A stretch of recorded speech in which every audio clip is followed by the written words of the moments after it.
Olá, alunos, bem-vindos a mais uma aula de Noções do Direito Constitucional.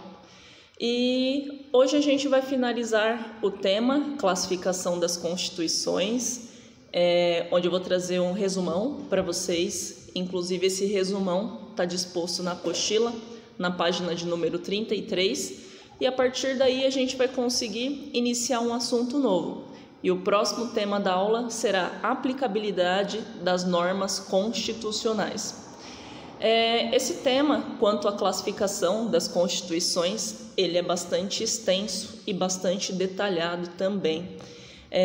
Inclusive, foi exatamente por esse motivo que a própria apostila de vocês, ela trouxe esse resumão, essa forma aí sistemática de vocês analisarem e de vocês visualizarem o assunto que a gente abordou.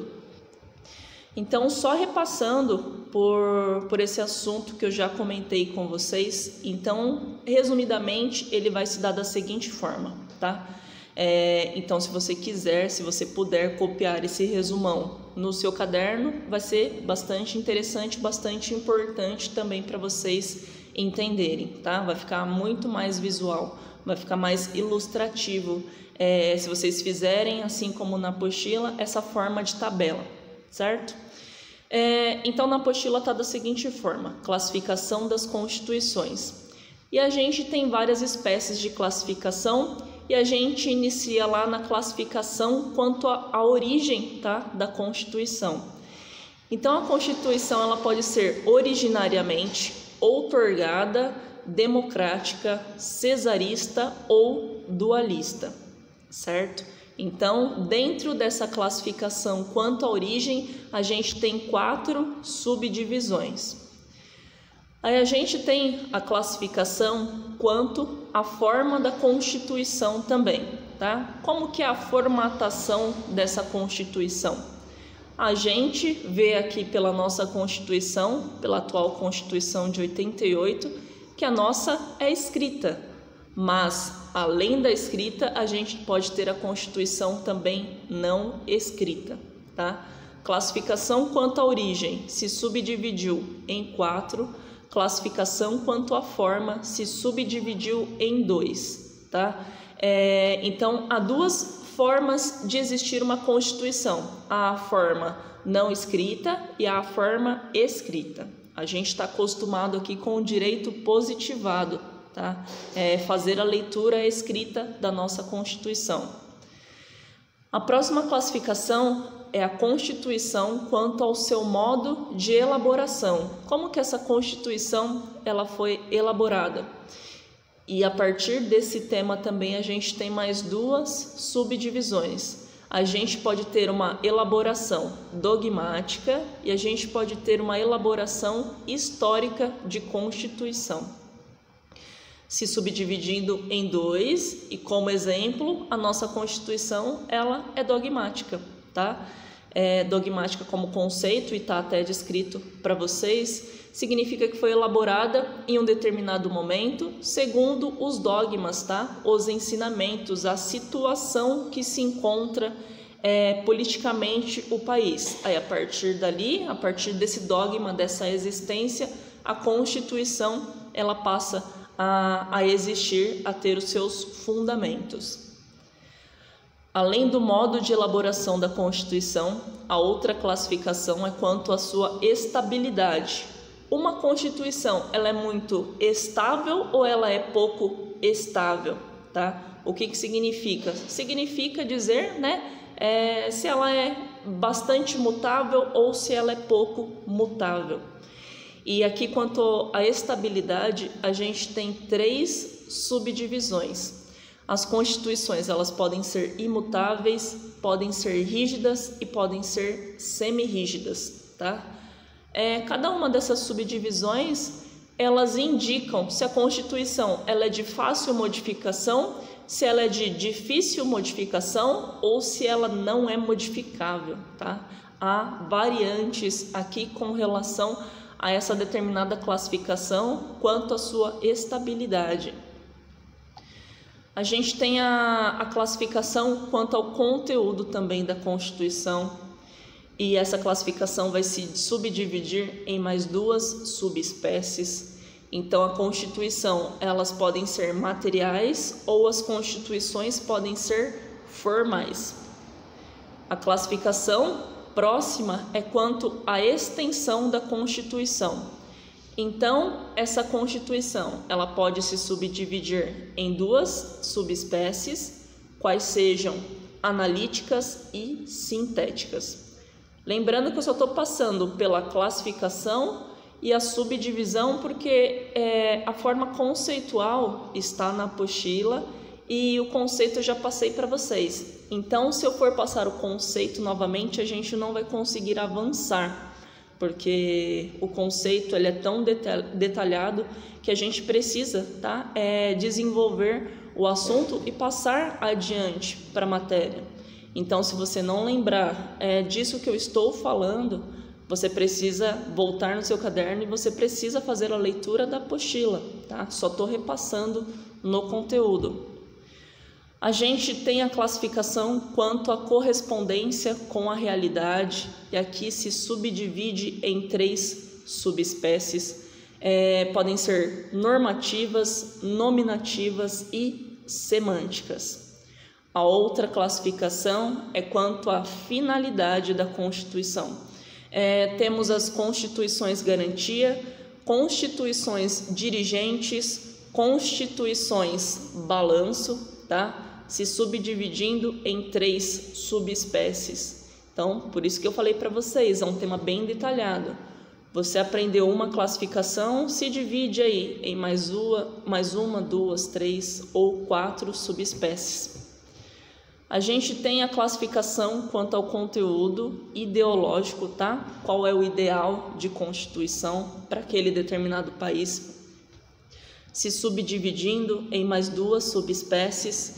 E as constituições, elas podem ter o viés, o conceito ideológico liberal e social.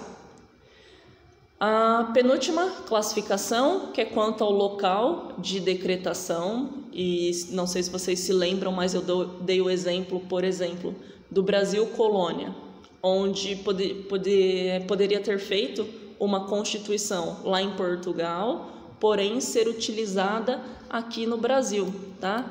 Pode ser feita uma constituição em um determinado local e ser utilizado em outro.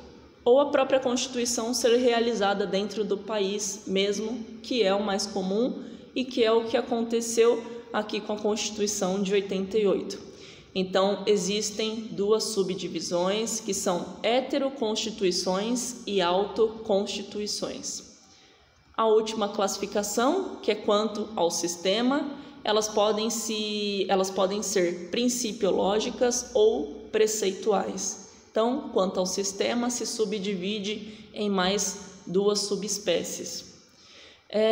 O próximo título, ele está disposto na página número 35 da apostila de vocês. E ele está relacionado quanto à aplicabilidade das normas constitucionais, tá? É um tema menos pesado do que a classificação, é um tema um pouquinho menos detalhado do que a classificação das constituições. Então, considerem aí esse um conteúdo um pouquinho mais leve, mais brando, tá? Se você estava aí com medo do que ia ter dali para frente, aqui fica um pouco mais calmo, porque é menos detalhado, tá? Então, aplicabilidade da Constituição. Façam um acompanhamento, façam as anotações de vocês no caderno, utilizem bastante o caderno, utilizem bastante folha aí para vocês escreverem tudo aquilo que vocês estão tendo como conteúdo. Iniciando lá no primeiro parágrafo, e diz da seguinte maneira: o estudo da aplicabilidade das normas constitucionais é essencial à correta interpretação da Constituição Federal. Isso significa que a compreensão da aplicabilidade das normas constitucionais que nos permitirá entender exatamente o alcance e a realização dos diversos dispositivos da Constituição. Se vocês observarem e tenham como exemplo, tá? a gente tem a constitucionalização do sistema. E o que isso quer dizer? Significa dizer que todas as leis que nasceram após a Constituição de 88, ela tem que obedecer à Constituição, seus princípios, suas bases fundamentais. E se vocês forem olhar e fazer a leitura aí do Código de Processo Civil, por exemplo, vocês vão ver que lá no primeiro título, no primeiro capítulo, é um rol bem constitucional, é um rol que traz no seu texto bastante princípio já existente na própria Constituição Federal, tá? Então, isso quer dizer que o nosso ordenamento jurídico, ele é constitucionalizado, tá? Muitos códigos que vieram depois, e o Código de Processo Civil, agora de 2015, ele é um exemplo bem clássico dessa constitucionalização do sistema. Todas as normas constitucionais, elas apresentam juridicidade, todas elas são imperativas e cogentes, ou, em outras palavras, todas as normas constitucionais surtem efeitos jurídicos, o que varia entre elas é o grau de eficácia. A doutrina americana, que é a clássica, distingue duas espécies de normas constitucionais, quanto à aplicabilidade, as normas auto-executáveis, tá? E as normas não auto-executáveis. E o que isso quer dizer? Norma auto-executável é aquela norma que sozinha, que por si só, ela tem um poder jurídico. A norma que é não auto-executável quer dizer que ela precisa de uma complementação para que ela possa acontecer. Então, significa dizer que, por exemplo, a Constituição ela pode trazer uma determinada base, tá? E outra lei ela pode trazer a complementação para que isso possa acontecer e oferecer eficácia dentro de um determinado país. Então, por exemplo, a gente tem um rol a partir do artigo 146 da Constituição, que ele inicia lá o assunto sobre a parte e a prática tributária. Só que essas normas, algumas delas, elas não são dotadas de autoexecução. Então, elas precisam do Código Tributário Nacional para que elas possam acontecer. Então, por exemplo, a Constituição, ela diz que a União ela é competente para cobrar o ITR, que é o Imposto sobre o Território Rural. Só que existe uma lei que vai dizer o que é o imposto sobre o território rural, como que vai ser cobrado, qual a alíquota que vai ser aplicada a essa instituição do imposto, tá?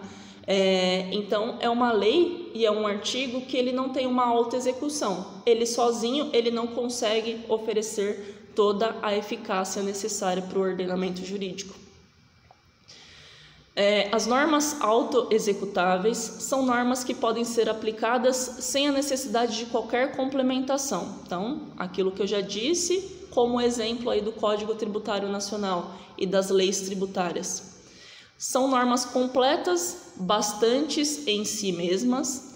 Já as normas não autoexecutáveis dependem de uma complementação legislativa antes de serem aplicadas. São as normas incompletas, as normas programáticas, que definem diretrizes para as políticas públicas, e normas de estruturação, instituem órgãos, mas deixam para a lei a tarefa de organizar o seu funcionamento. Então, mais um exemplo aí para vocês. A Constituição, ela fala para a gente que há necessidade de licitação caso um serviço público necessite ser realizado. Só que a Constituição, ela não vai dizer para a gente como que ocorre a licitação, o que é a licitação, quais os procedimentos da licitação. Então, a Constituição Federal, ela precisa do complemento, tá? Que é a Lei 8666 de 93, para que o processo de licitação ele possa ser eficaz e ele possa acontecer. Então, é uma norma que traz uma estrutura e a partir dessa estrutura a gente consegue construir outra determinada lei complementando sendo mais detalhada e indo mais a fundo no assunto. Imagine se a Constituição fosse trazer a estrutura, que é a base para a lei, mais essa construção, tá? Que precisa ter eficácia no ordenamento jurídico. Ia ser uma Constituição praticamente infinita. A gente não conseguiria andar sobre o assunto. Então, a Constituição aí, ela teria muito mais artigos e ela não ia precisar dessas outras determinadas leis. Então, ia ser uma Constituição muito e bem extensa. Embora a doutrina americana seja bastante didática, a classificação das normas quanto à sua aplicabilidade mais aceita no Brasil foi a proposta pelo professor José Afonso da Silva. A partir da aplicabilidade das normas constitucionais, o professor José Afonso da Silva classifica as normas constitucionais em 3 grupos. Temos as normas constitucionais de eficácia plena, as normas constitucionais de eficácia contida e as normas constitucionais de eficácia limitada. São variáveis, tá? E essa divisão, ela nos diz, a Constituição, nessa determinada norma, ela vai precisar de um complemento ou, por si, esse determinado artigo já tem uma autoexecução. Eu já consigo realizar, já consigo trazer esse artigo para a vida prática. Então, são variáveis de acordo com a aplicação, tá? A Constituição nos traz um artigo que ele, por si, consegue fazer efeito no mundo prático ou precisa de uma lei para complementar. Então, o exemplo, e se lembrem do exemplo mais uma vez. A Constituição, ela diz que o Estado ele é competente para cobrar o IPVA, só que ele não diz para a gente qual o valor, o que vai incidir no IPVA, que é aquela porcentagem, o que é o IPVA. A Constituição só diz, pode o Estado de São Paulo cobrar e pronto. A partir dali a gente precisa de uma lei dizendo o que é o IPVA, quem vai pagar, quem vai cobrar, quanto, onde. A gente precisa de uma lei para complementar, senão esse artigo sozinho não tem uma autoexecução. O exemplo também que eu dei é do direito administrativo, como a Constituição, ela traz vários assuntos no seu texto, tá? Então a gente consegue dar exemplos aí de todas e as mais diversas áreas do direito. Direito administrativo, ela diz que o poder público, que o município, que o Estado, que a União precisa licitar se quiser realizar um serviço ou obra pública. Só que ela não diz o que é licitação, qual o momento, como que funciona, quantas pessoas podem participar da licitação, tá? Outro exemplo também da esfera penal, que a maioria dos alunos gostam, e foi inclusive uma das perguntas do questionário da avaliação que eu passei para vocês. Perguntei lá qual que é a primeira atitude, a primeira ação, caso uma determinada pessoa seja presa. Então, estava lá como resposta, precisa ter comunicação à família e ao juízo competente. Só que aí a Constituição Federal, ela só traz essa base, ela não diz como que deve haver essa comunicação, em quanto tempo tem que haver essa comunicação. Então, no caso, por exemplo, vem a lei, né, o Código de Processo Penal, e diz essa comunicação tem que ser em até 24 horas, tem que comunicar a família e comunicar o juízo competente. A Constituição só falou, tem que comunicar. Se ela não falasse nada, eu como policial eu poderia comunicar em 24 horas, em 48 horas, em uma semana, em um mês, tá? Mas aí veio o Código de Processo Penal e complementou esse determinado artigo que está previsto lá no artigo 5º da Constituição Federal. Desse assunto, agora ele vai ficar um pouquinho mais conceitual, porque eu vou destrinchar aí para vocês com relação ao que são normas de eficácia plena, normas de eficácia contida e normas de eficácia limitada. Vou passar um vídeo complementar para vocês também, então o que eu peço? Faça o resumão aí no caderno, tá? Da classificação das constituições, porque a matéria eu trago para vocês como se fossem numa ordem cronológica. Então, se você deixou de aprender determinado assunto, você vai ter dificuldade para avançar no tema. Então faça essa classificação novamente, se tiver dúvida me chame, e introduzam esse determinado assunto com todas as suas divisões aí no caderno. Aí a partir do próximo vídeo, da próxima aula, eu vou explicar cada conceito e vocês vão fazendo as anotações de vocês, tá? Então assistam esse vídeo, assistam ao vídeo complementar que eu vou passar para vocês. Eu aguardo a todos, aguardo a dúvida de todos e sempre falo para vocês, surgiu alguma dúvida, já me chama, tá? Mesmo que você não queira chamar durante aquele momento que você está assistindo o vídeo, anota no caderno qual foi o ponto de dúvida ou pausa o vídeo. O vídeo tem essa funcionalidade, tá? E essa possibilidade de você pausar a qualquer momento, me perguntar, pausar a qualquer momento, voltar no assunto e depois retornar do ponto de parada, tá? Se cuidem aí, eu aguardo todos vocês e até a próxima aula com continuação desse assunto.